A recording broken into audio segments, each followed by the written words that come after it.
told you, it's up right inside my city. Yeah. Who would have thought things would turn out like this for Ja Morant? After having a breakout year in 23, he sat with Malika Andrews in that next season. We all know what he said. We already know the song that was used. We know everything about this. Who do you look around in the league and do studying and say, we're going to have to run through them? Celtics.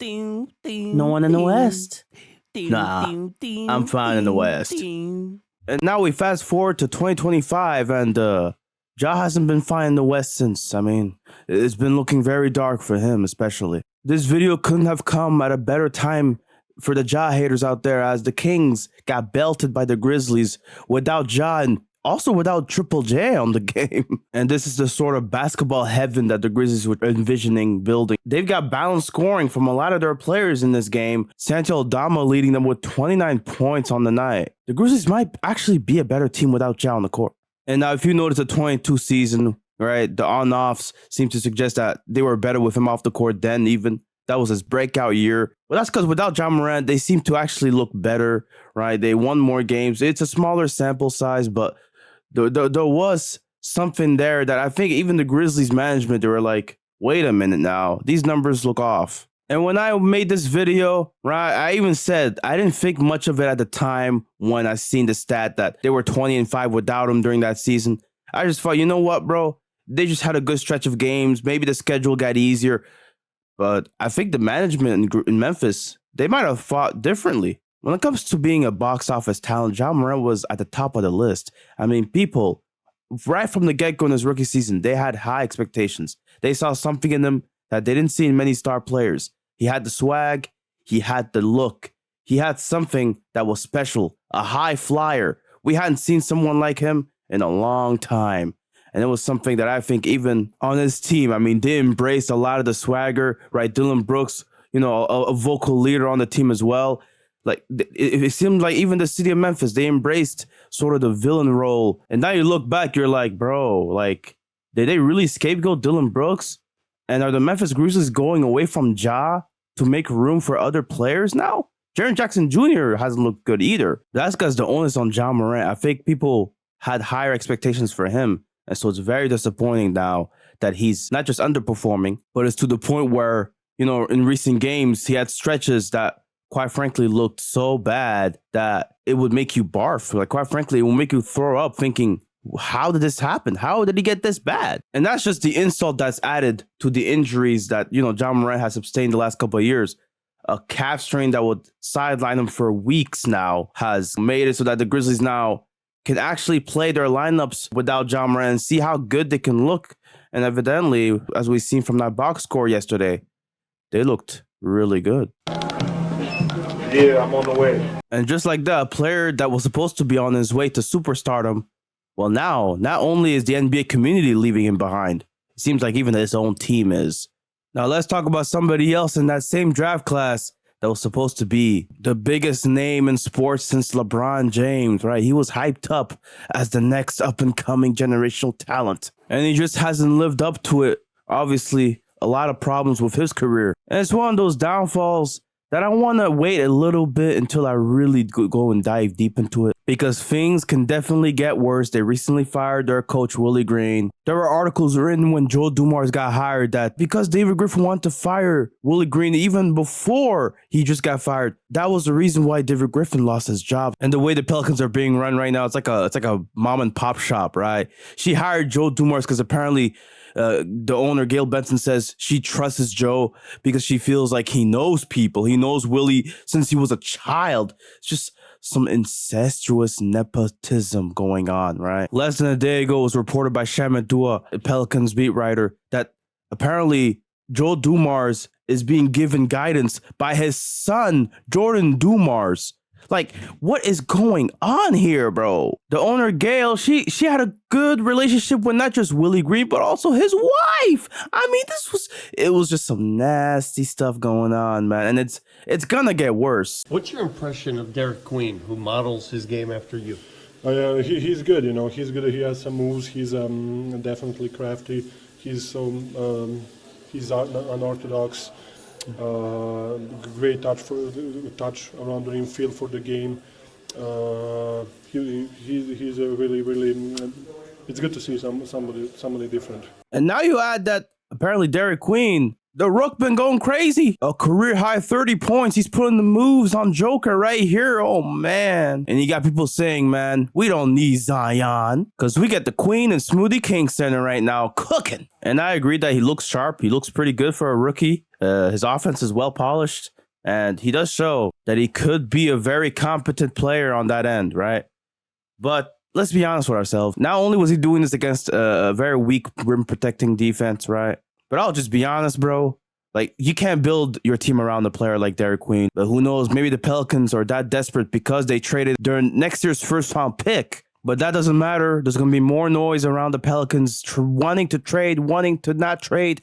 They're saying Zion should go. Some people are even saying that the trade that he made to get Derek Queen is aging better. But one thing that is clear is that a lot of people are just sick and tired of the Zion Williamson experience. They want out of it, right? This is just one Facebook post that I seen. And with them cleaning house, when it comes to the coaching staff in the front office, it seems like the players are going to be next. I mean, at this point, what else are you going to fix? What else are you going to change in this franchise, right? It has to be Zion. Zion has to be the one to get traded. It almost feels inevitable with a guy like Zion who's in and out of the lineups this season already. It wasn't supposed to be like this for Zion. I know we can all say that things should have worked out for him. But in life, sometimes things don't work out the way you want them to. Which is why it sucks to see what's happened with Kawhi and this Clippers team this season. When it looked like things were headed in the better direction after that game winner he hit against the Pelicans. He is the worst superstar I have ever seen in sports. The headlines haven't been exactly kind to Kawhi and his Clippers team this season. Coming into the season, they were already embroiled in controversy. And now it almost seems like with everything that's been happening over the years with Kawhi and his Clippers team, the chickens have come home to roost. Let's be honest with ourselves, even though we were hyped up with this Clippers team, what they could do, they upgraded their power forward depth. They might have had a player in Bradley Beal on a good contract, but it all fell apart, man. The unction, as it's called, oldest team in NBA history. Well, they sure look like it this season, with and without Kawhi. In the few games he has played, some of his numbers are actually eye-dropping. I mean, 50, 40, 90 on the season, but it's just not consistent enough to where he's already missed 9 games in which the Clippers have only won one of those 9 games. I mean, Kawhi Leonard, without Kawhi Leonard, this Clippers team is inept. But even with Kawhi Leonard, they can only muster a 500 record.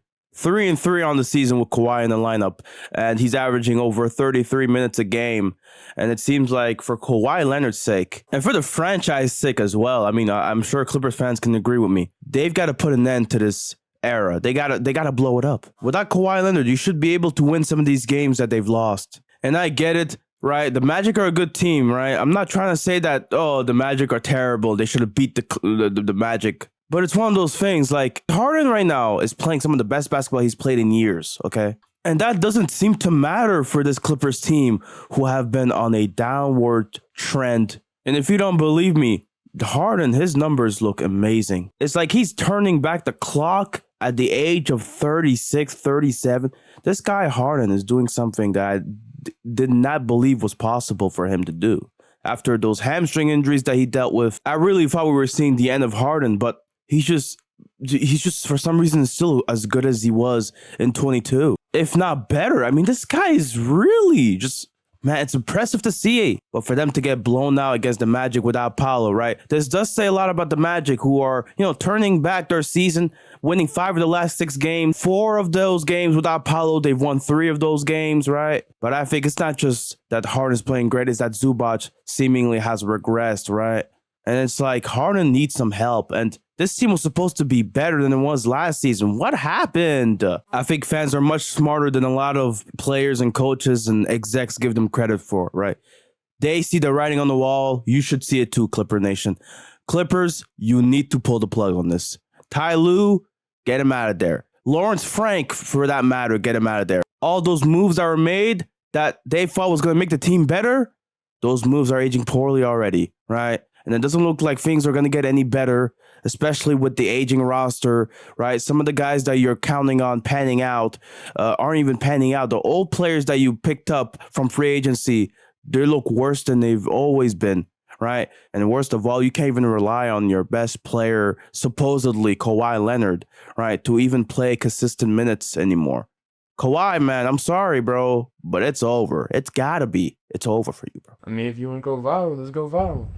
Future All-NBA podcaster Trae Young. Oh boy, it's been a very interesting season for the Hawks. Not only has Trae only played in 5 games, and the games in which he struggled to shoot the ball, and games in which, I'm not gonna lie, it looks like he's regressed. At the firm age of 27, I mean, that's concerning. But now it seems like with Trae Young being a full-time podcaster, the Hawks are starting to play some of their best basketball. I know they lost the recent 2 games here, right? But before that, look at this. They won this game, this game, this game, this game, this game. That's a 5-game win streak. And then before that, after losing to Toronto, they beat the Orlando Magic. They beat the Pacers, right? But the Atlanta Hawks, seemingly, and I know this might be a shock to a lot of people, they might be a better team without Trae Young. This is a player that's having extension talks with the Hawks right now, and it's not looking like he's going to get that extension anytime soon. A messy breakup is brewing in Atlanta, and I think the Hawks brass, I mean, they're smart to not give him an extension. Seeing how this season's playing out, right? In the 8 games that Trae went down, right?